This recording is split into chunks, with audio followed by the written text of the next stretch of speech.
नमस्कार दोस्तों, आज आपण अण्णाभाऊ साठे यांची डॉक्टर बाबासाहेब आंबेडकर यांच्या महापरिनिर्वाणानंतर लिहिलेली कविता. मित्रांनो, डॉक्टर बाबासाहेब आंबेडकर यांचा मृत्यू 6 डिसेंबर 1956 रोजी झाला. अण्णाभाऊ साठे सुद्धा दीनदलितांचा उद्धार व्हावा यासाठी काम करत होते. आर्थिक सर्वांना सारखे असावे यासाठी ते कम्युनिस्ट पक्षामध्ये सामील झाले आणि आपला जीवन प्रवास सुरू केला. परंतु बाबासाहेब आंबेडकरांचा मृत्यू झाल्यानंतर ते खूप निराशात गेले. त्यांना असं वाटत होते की बाबासाहेब आंबेडकर अजून काही वर्ष वाचायला हवे होते. परंतु एकाएकी असा घात झाला आणि ते निराशाच्याच ते म्हणाले. त्यांच्या कवितेमध्ये बघा काय म्हणत आहे. जग बदल घालून घाव सांगून गेले मज भीमराव. गुलामगिरीच्या या चिखलात ऋतून बसला का ऐरावत. अंग झाडून निग बाहेरी घे बिनीवरती घाव. धन्वंतांनी अखंड पिळले धर्मांध्याने तसेच छळले. मगराने जणू माणिक गिळले चोर झाले साव. ठरवून आम्हा हीन अवमानित जन्मोजन्मी करून अंकित. जिने लादून वर अवमानित निर्मून हा भेदभाव. एकजुटीच्या या रथावरती आरूढ होऊन चलबा पुढती.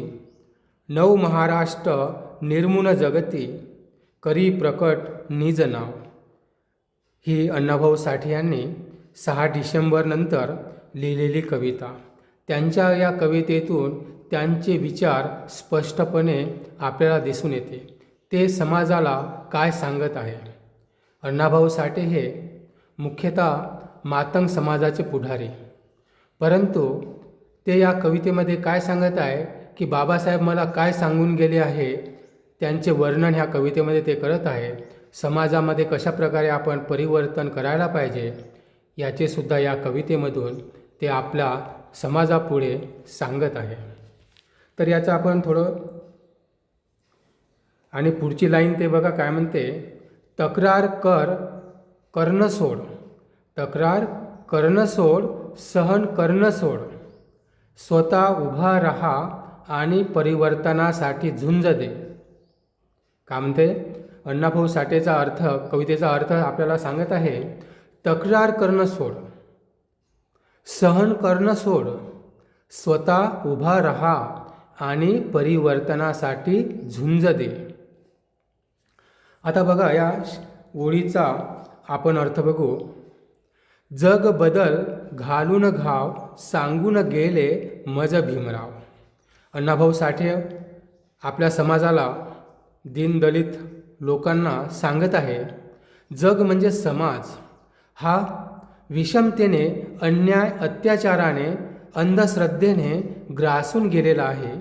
त्याला जागृतीने, सत्याच्या, अहिंसेच्या मार्गाने लढा देऊन त्याला त्याचा खरा इतिहास सांग असे डॉक्टर बाबासाहेब आंबेडकर मला सांगून गेले आहे आणि हेच कार्य मला पुढे न्यायचे आहे. माझा समाज अजूनही खूप अंधश्रद्धेमध्ये, अत्याचारामध्ये, जातीभेदामध्ये विखरून पडलेला आहे आणि हेच मला नष्ट करायचे आहे असे डॉक्टर बाबासाहेब आंबेडकर मला सांगून गेले आहे. दुसरी ओळ बघा. गुलामगिरीच्या या चिखलात ऋतून बसला का ऐरावत. पुढे अण्णाभाऊ म्हणतात गुलामगिरीचा चिखल कोणता आहे. अन्याय, अत्याचार, शोषण, जातीभेद, अज्ञान या चिखलामध्ये रुतून बसलेला मानव, या अडकून बसलेला मानव याला मला या चिखलातून बाहेर काढायचं आहे असे अण्णाभाऊ या ओळीत सांगत आहे. त्यांचा उद्दिष्ट आहे समाजाला जागृत करणे. जो समाज आपला खरा इतिहास भुललेला आहे त्या समाजाला जागृत करायचे आहे. आणि जागृत करण्यासाठी वेळ प्रसंगी मला बंडाची भाषा जरी बोलावं लागली तरी चालेल, परंतु त्यांच्यामध्ये मला स्वाभिमान निर्माण करायचाच आहे. त्यांच्यामध्ये मला परिवर्तन निर्माण करायचंच आहे. जो माझा समाज आजवर नशिबावर दोष देऊन जगत आहे ते मला त्यांच्यातून संपूर्ण नष्ट करायचं आहे असे अण्णाभाऊ साठे आपल्याला सांगत आहे. पुढची लाईन बघा. अंग झाडून निघ बाहेरी, घे बिनीवरती घाव. अंग झाडून म्हणजे अंगावर बसलेला जो अज्ञानाचा गुलामगिरीचा मळ चिखल आहे हा दूर करायला पाहिजे. निघ बाहेरी म्हणजे या साफल्यातून, ज्या साफल्यामध्ये अज्ञानाच्या साफल्यामध्ये तू पडलेला आहे यामधून बाहेर पड. बिनी घाव घे, बिनीवरती घाव घे म्हणजे संघर्ष कर, त्याच्यावर तू प्रहार कर. गुलामगिरी, भीती, अज्ञान, जातीभेद यांच्या अंगावरून झटकून टाक. जो मळ बसलेला अंगावर तो झटकून टाक आणि घरात बसून सहन न करता अन्यायाच्या मुळावर घाव घे असे अण्णाभाऊ इथे सांगत आहे. तक्रार करणे सोड, सहन करणे सोड, स्वतः उभा राहा आणि परिवर्तनासाठी झुंज दे असे अण्णाभाऊ साठे आपल्याला इथे सांगत आहे. धनवंतांनी अखंड पिळले, धर्मांध्यांनी तसेच छळले. सावकाराने गरिबांना लुटले. धर्मांध्यांनी वेगवेगळे पुराण देवाच्या नावावर लिहून लोकांना गुलाम बनवले. हे या ओळीतून आपल्याला ते सांगत आहे. मगराने जणू माणिक गिळले, चोर झाले छाव.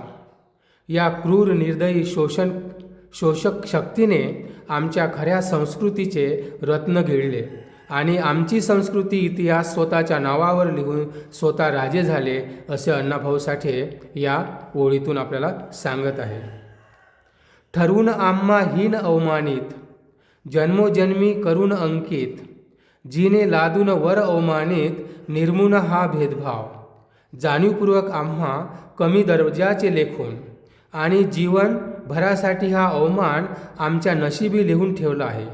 अण्णाभाऊ म्हणतात, काही धूर्तांनी देवाच्या नावावर पुस्तके लिहून येथील मूलनिवासी समाजाला त्यांच्या नशिबी हीनपणा आणलेली आहे आणि हा हीनपणा त्यांच्यामधून मला दूर सारायचा आहे. त्यांना त्यांचा खरा इतिहास सांगायचा आहे असे अण्णाभाऊ या कडव्यामधून आपल्याला सांगत आहे. एकजुटीच्या या रथावरती आरूढ होऊन चलबा पुढती, नव महाराष्ट्र निर्मून जगती, करी प्रकट निज नाव. आपण सर्वांनी एकतेच्या रथावर चढून पुढे जायला पाहिजे. एक नवा समाज जो समता, न्याय आणि बंधुतेवर आधारित आहे असा आपण घडवला पाहिजे. अशा तऱ्हेनं जर आपण समाज घडवला तर खरोखरच आपण नवीन महाराष्ट्र घडवू शकतो आणि या कार्यातूनच आपली खरी ओळख जगापुढे आपण उभी करू शकतो असे अण्णाभाऊ साठे आपल्या समाजाला सांगत आहे. तर अण्णाभाऊ साठे हे खरोखर देशभक्त होते, समाजभक्त होते. त्यांना त्यांचा समाज या अन्यायाच्या, अत्याचाराच्या, गुलामगिरीच्या, जातीभेदेच्या विळख्यात अडकलेला आहे याला काढायचं होतं. म्हणून त्यांनी आपल्या समाजाला या कवितेद्वारे प्रबोधन केलेलं आहे. परंतु समाज अजूनही त्याच रीतिरिवाजामध्ये पडलेला आहे. जे मनुस्मृतीने त्यांच्यावर जे काम लादलेलं आहे ते अजूनही ते पुढे नेत आहे. सोडायची तयारी नाही आहे. शिक्षणाकडे दुर्लक्ष आहे. शिक्षणाची कास हाती धरलेली नाही आहे. अण्णाभाऊ साठे यांचे विचार जीवनात उतरवणे अत्यंत आवश्यक आहे. ते सांगत आहे की तुम्ही या देशाचे राज्य होते, तुम्ही राज्यकर्ते होते, तुमच्यावर ही गुलामगिरी लादलेली आहे, ही अन्याय लादलेला आहे, हा जातीभेद लादलेला आहे. हा जातीभेद आपल्याला नष्ट केलाच पाहिजे असं अण्णाभाऊ साठे सांगत आहे. आणि तुमच्यावर हीनतेचे जे काम लादलेलं आहे मनुस्मृतीनं ते कामसुद्धा तुम्ही सोडलेलं पाहिजे असं अण्णाभाऊ साठे सुद्धा या आपल्याला कवितेमधून सांगत आहे. तर आपण सर्वांनी अण्णाभाऊ साठेंनी जे कविता आपल्याला सांगितली आहे, जे विचार आपल्याला सांगितले आहे ते आपण आपल्या जीवनामध्ये अवलंबिले पाहिजे. एवढे बोलू मी माझी कविता पूर्ण करतो आणि माझे प्रबोधन पूर्ण करतो. धन्यवाद.